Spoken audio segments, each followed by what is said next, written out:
O verdadeiro histórico do início da CESB. Fatos oficiais e verdadeiro. Assembleia Cristã no Brasil, hoje denominada CESB.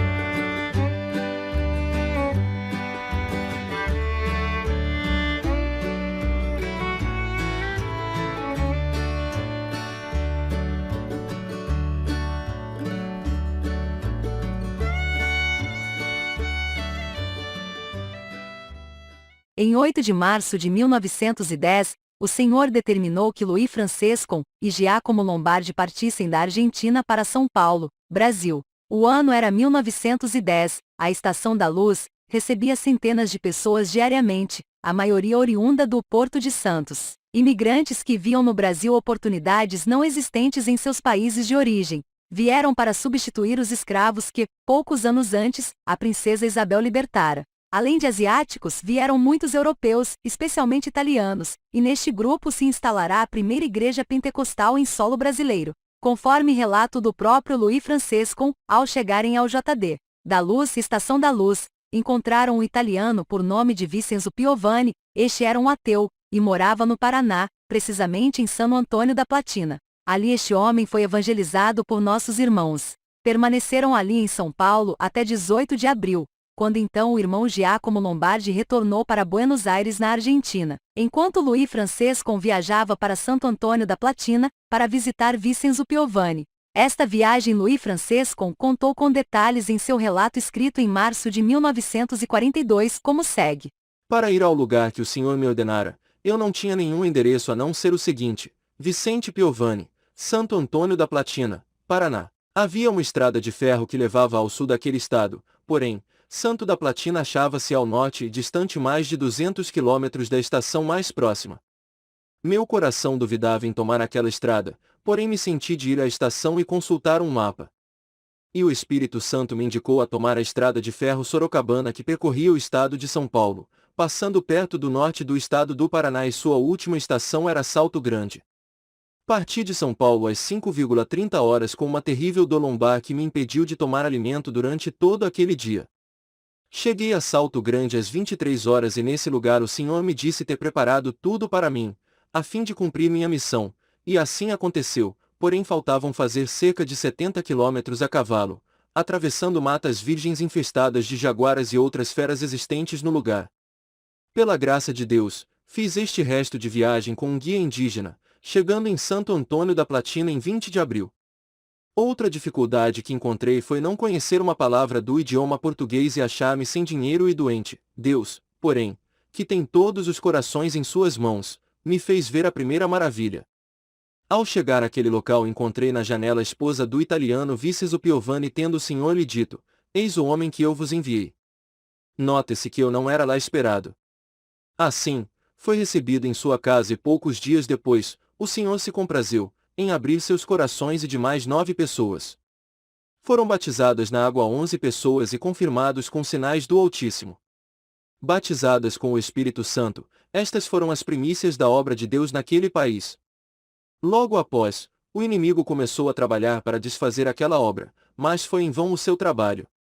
O resto do povo daquele lugar, sabendo da minha chegada e da minha missão, jurou matar-me, tendo como chefe um padre.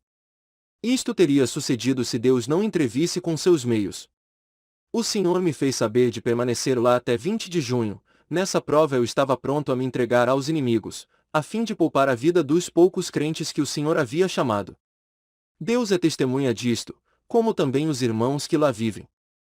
Em 20 de junho, o irmão Luís Francesco partiu do Paraná para São Paulo. Chegando a São Paulo, Francesco visita uma barbearia, local de encontro de italianos, para com nostalgia falarem da terra da tarantela. Interessado em encontrar um local para congregar, questiona aos presentes se alguém ali conhecia algum italiano protestante, e é informado sobre a existência de um por nome Ernesto Finotti. Então, em 25 de junho de 1910, o irmão Ernesto Finotti leva Francesco na casa do irmão Felipe Pavan. Como era tarde, só encontrou a sua esposa irmã Ângela, e o seu filho Germilio Pavan, e o João. Finote, que tinha na época 12 anos, o Senhor deu de o irmão Louis Francescon falar das coisas de Deus. Ela pediu para voltar à noite para também falar para o seu esposo estas boas novas de salvação. Nessa visita, Francescon expõe o motivo de sua viagem, e é convidado pelo presbítero Felipe Pavão para congregar no culto da Igreja Presbiteriana, na Rua Alfândega número 64 antigo número 4, que tinha como pastor Modesto Carvalhosa.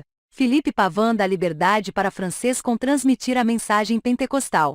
No entanto, Carvalhosa, por certo informado pela Igreja Presbiteriana sobre os acontecimentos mundo afora acerca da novidade do falar em línguas, percebe nas mensagens de Francescon, e proíbe o presbítero Felipe Pavão de dar liberdade a Francescon. Nesse tempo, o irmão Felipe Pavão trabalhava na Serraria União nos Campos Elíseos. Depois de uma semana, por causa do pastor Carvalhosa, o irmão Felipe Pavão não deu mais liberdade no culto para o irmão Francescon. Então Deus abriu o coração dos tios do irmão Finote, Santo Pontalte e Isabela, abrindo a sua casa para o irmão Louis Francescon fazer culto ali. Muitos assimilaram as novas e aceitaram a pregação pentecostal, surgindo assim uma cisma na igreja presbiteriana, onde se reunirão com 20 irmãos pertencentes a outras igrejas, como batistas, metodistas e católicos. Entre eles o Senhor fez curas, batizou alguns com o Espírito Santo, e outros foram batizados na água. Porém, uma noite de madrugada Deus deu uma revelação para o irmão Felipe Pavão, que um anjo apareceu dizendo a ele que o irmão Francescon era um servo de Deus que mandou no Brasil e no meio deles para ser esclarecida toda a verdade de Deus. E então, logo no outro dia, foi procurar o irmão Francescon e pedir perdão para ele, porque ele havia sido seduzido pelo pastor Carvalhosa. Os que não aceitaram a mensagem retiraram os bancos e o órgão da igreja. Como Felipe Pavão trabalhava em uma serraria, foi fácil fazer novos bancos, e utilizando o salão desocupado, surge então a Assembleia Cristã reunida em nome do Senhor Jesus, no Brasil, e começou os cultos ali 3 vezes por semana, e os outros dias nas casas dos irmãos. Nos domingos à tarde faziam o culto na Praça Antônio Prado ou Jardim da Luz, e na Água Branca, perto da Vidraria, e Lapa. Presente neste grupo estava João Finote, que fora ordenado ancião 7 anos após a separação. João Finote era pai do também ancião Davi Finote. Na Água Branca que ficaram conhecendo as famílias Mazei, Peruche e Piro. Passados mais ou menos 2 meses que estavam congregando, houve ao primeiro batismo, que foi feito na Ponte Grande no Rio pelo irmão Louis Francescon, onde obedeceram Felipe Pavão e sua esposa Ângela Braga Pavão, e seus filhos Germilio Pavão e Paulo Pavão, Ernesto, Esterina Finote e seu filho João Finote, e os seus tios Santo Pontalte e Isabela Pontalte. Logo depois de alguns dias foram ungidos para o ministério de ancião os irmãos Felipe Pavão e Ernesto Finote. O irmão Francescon ficou ainda no Brasil até setembro de 1910, onde partiu em viagem para a República do Panamá, onde é fundada também a Assembleia Cristã reunida em nome do Senhor Jesus do Panamá. Passando um pouco de tempo que estavam congregando, Satanás, querendo dividir a obra de Deus no Brasil, começou a entrar com profecias falsas e dividiu o povo e os servos. Um grupo congregava com o irmão Ernesto e o outro grupo com o irmão Felipe Pavão. Mas Deus mandou dos US ao irmão Agostinho Lanchone, que ficou hospedado na casa do irmão Felipe Pavão por mais ou menos 6 meses, e Deus, usando do seu servo, uniu o povo e os servos, e houve reconciliação com todos, e a obra de Deus ficou em paz, e Satanás ficou envergonhado. O irmão Agostinho, com a madeira que o irmão Felipe Pavão trazia da serraria, fazia gaiola para arrumar dinheiro para congregar. Isto em 1911 mais ou menos. Foi também ungido para o ministério de ancião o irmão Genario ou Genuario. O segundo batismo foi feito num rio perto da Vidraria Santa Maria, na Água Branca, pelo irmão Genário. Batizou os irmãos Antônio Mazei e a esposa Maria Francisca Fázia Mazei, e os seus filhos Francisco Mazei e Genarino Mazei. O pessoal da Vidraria, quando estavam fazendo o batismo, queria atirar pedras nos irmãos, e no meio destes tinha muitos franceses, e Deus tomou a boca do irmão Genário, e falou Deus com eles em francês, dizendo que se eles atirassem pedra nos irmãos, Deus mandaria fogo do céu, e entrou neles um grande medo, e depois que terminou o batismo, vieram falar com o irmão Genário, e perguntaram se ele sabia falar em francês. Ele falou que não, e nem sabia o que tinha saído da sua boca. O irmão Felipe Pavão e toda a sua família foram despejados da casa da Rua Alfândega, número 64, mais ou menos em fevereiro ou março de 1915. Ele tinha comprado a casa junto com o seu irmão carnal Mateus Batista Pavão, e este, não sendo crente, fez assinar diversos papéis. e vendeu a casa e sumiu, que até hoje nunca se teve notícias dele, e nem se sabe para quem vendeu. Quem abrigou o irmão Felipe Pavão com a sua família foi o irmão Caetano de Ângelo por uns 15 dias, e a congregação na Rua Anhai, esquina da Rua Tenente Pena, número 29. Depois Deus preparou de ir morar na casa do irmão Espina, indo com toda a sua família, e a congregação na Rua da Graça. João Finotti, que na época era um menino, fora ordenado ancião em 1917 pelo próprio irmão Francesco. Ficando a obra de Deus na Rua da Graça, depois mudou-se o irmão Felipe Pavan para a Rua Tenente Pena, onde ali Deus o recolheu. Trabalhando ele na Serraria União nos Campos Elíseos, em frente à Igreja do Coração de Jesus, uma taboa escapou da serra e bateu em seu estômago. Com essa batida não podia se alimentar, e depois de 2 meses Deus o recolheu, marcando para ele a hora e o dia em que Deus o viria buscar. Foi entre 12 horas a 13 horas do dia 5 de julho de 1918, e isso tudo se cumpriu como Deus o tinha mostrado. 1920, uma convenção que não deu certo. Neste ano de 1920, nosso irmão Luiz Francesco encontra-se no Brasil com os irmãos Daniel Berg e Gunnar Vigre, onde ambos se propõem em fazer uma convenção entre as duas igrejas existentes, Assembleia de Deus e Assembleia Cristã, para que pudesse ser feita uma unificação em mesmos princípios doutrinários. Porém, os líderes destas igrejas não se dispunham em concordar com tal coisa. Certamente estavam todos cheios de si, e não quiseram ceder de maneira alguma, fato que até o dia de hoje ambas as igrejas estão separadas sem ao menos terem alguma pequena que seja ligação uma com a outra, o que nos é oculto até o dia de hoje o conteúdo daquela convenção, pois nenhuma das duas igrejas, ao que parece, deixou registrado em alguma ata aquela reunião, ou talvez não lhes interessasse a existência de tal documento. Basicamente, a única coisa que se sabe é de que não houve realmente acordo algum entre os líderes das duas igrejas. As mesmas controvérsias que nasceram em 1914, nos Estados Unidos, permanecem entre estas igrejas. Após isto, a Assembleia Cristã no Brasil tomou uma postura totalmente separatista, mudando inclusive o seu nome para Congregação Cristã do Brasil numa convenção realizada em 20 de fevereiro de 1936, tornada pessoa jurídica em 30 de março de 1936.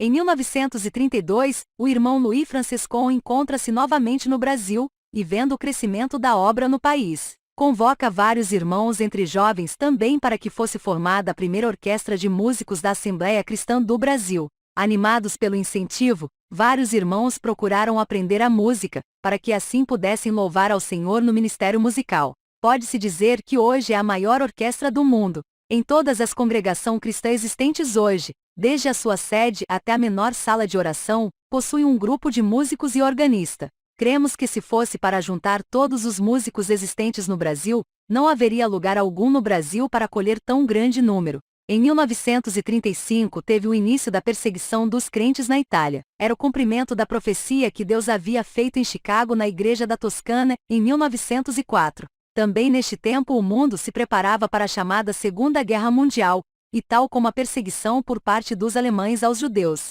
Assim o governo italiano perseguiu os cristãos evangélicos, prendendo alguns líderes, ou aplicando-lhes multas por estarem se reunindo, pois devido aos conselhos de guerra do país, estava terminantemente proibido qualquer tipo de reunião de qualquer natureza. Em 1936, o irmão Luiz de Francesco preside no Brasil, precisamente em São Paulo, no dia 20 de fevereiro, a primeira convenção da Congregação Cristã do Brasil, nome dado à igreja que desde o princípio se chamou Assembleia Cristã. Sendo neste tempo o ancião responsável por toda a obra no Brasil, o irmão Luiz Pedroso. Desta convenção saíram os tópicos de doutrina e ensinamento que a partir dali seriam pregados e obedecidos pela Congregação Cristã do Brasil, e por todas as igrejas de mesma fé e doutrina.